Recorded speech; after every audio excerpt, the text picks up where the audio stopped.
Bree's diamond ring slipped into the swimming pool, prompting the two sisters to dive in after it. However, instead of retrieving the ring, Gianna's hair became entangled in the filter. Bree quickly rushed to assist. Unbeknownst to them, a greater danger was approaching. The pool manager, McGrady, assumed everyone had left and pressed the button to close the pool before heading home.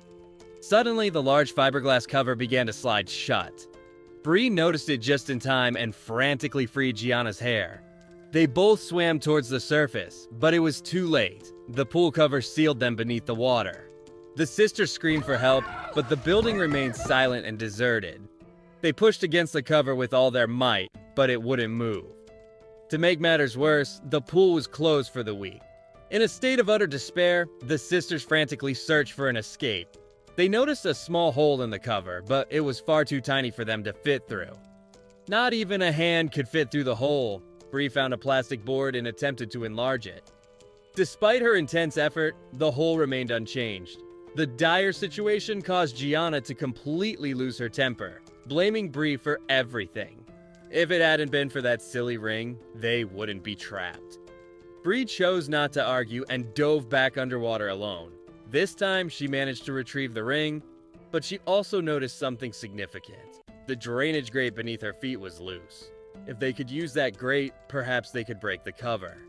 Bree pulled with all her strength, but it wouldn't budge. She urgently asked Gianna for assistance, but Gianna dismissed it as a terrible idea. At that moment, Bree's fiancé David called her phone. Bree's eyes filled with hope, believing David would come to their rescue. However, as the afternoon turned into evening, the phone rang repeatedly, yet David never arrived. Then, without warning, the timed pool light went out, plunging them into complete darkness. Bree, pale and miserable, held her head in distress. As a diabetic, she urgently needed insulin, but her medication was in her bag outside the pool.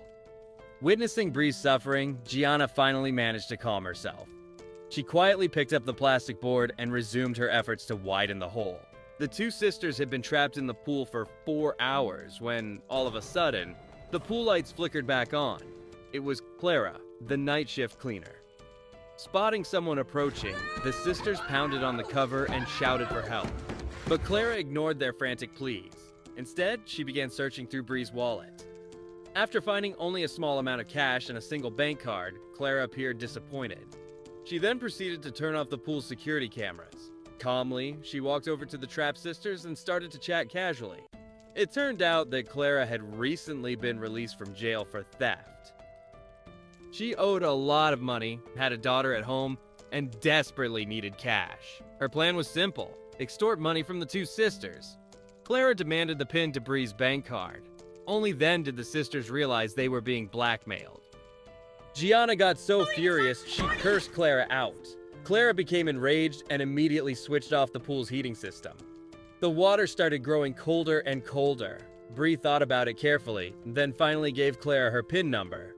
But Clara wanted to verify it first, saying she'd free them once she returned. The sisters shivered miserably in the freezing water, desperately waiting for Clara. Finally, Clara returned but still didn't open the cover. When asked why, Clara looked angry and accused them of tricking her. There was only $80 in your account. "Are you kidding me?" she yelled. Gianna begged Clara to let them out, explaining Bree had diabetes and urgently needed insulin. But Clara didn't believe them at all. Watching Bree grow weaker and weaker, Gianna hated Clara deeply. She decided to get revenge on the cruel woman. She tricked Clara into coming closer to the hole and successfully hurt her, but at what cost? Clara, completely enraged, went straight to the controls and activated the pool's cleaning system. Suddenly, chlorine gas shot into the pool with immense force. The powerful streams made the sisters dizzy and disoriented. They struggled desperately, and the already weak Bree sank underwater. Gianna panicked, quickly pulling Bree back to the small hole for air. Seeing the sisters nearly drowning, she switched off the cleaning system. Then Clara returned and demanded Bree's diamond ring. Bree hesitated, but she had no choice and reluctantly handed it over. Looking at the ring, Clara thought she could sell it for decent money. Realizing she had nothing else to squeeze from them, Clara finally went to the control room, preparing to open the pool cover. But when Clara entered the code to open the pool cover, it showed an error. Turns out, McGrady had already changed the password. Now Clara panicked. If she couldn't get them out, the two sisters were doomed. But remembering her earlier blackmail, she didn't dare call for help or tell anyone. She had just gotten out of jail, and the last thing she wanted was to go back. Finally, Clara decided to abandon the sisters, leaving them to their fate. Seeing their hope vanish again, Gianna cursed angrily. But when she turned around, Bree had already passed out. Without insulin immediately, Bree would surely die.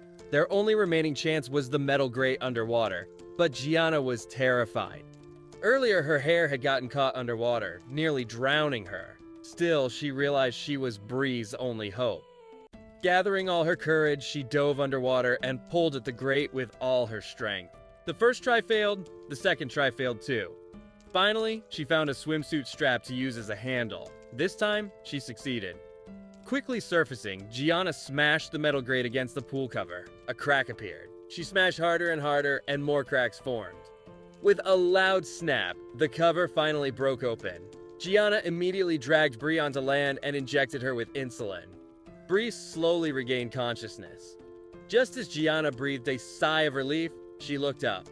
Clara had come back again, this time holding a gun pointed directly at them. Clara feared that if the sisters survived, they would definitely report her to the police. So she decided to eliminate that risk herself.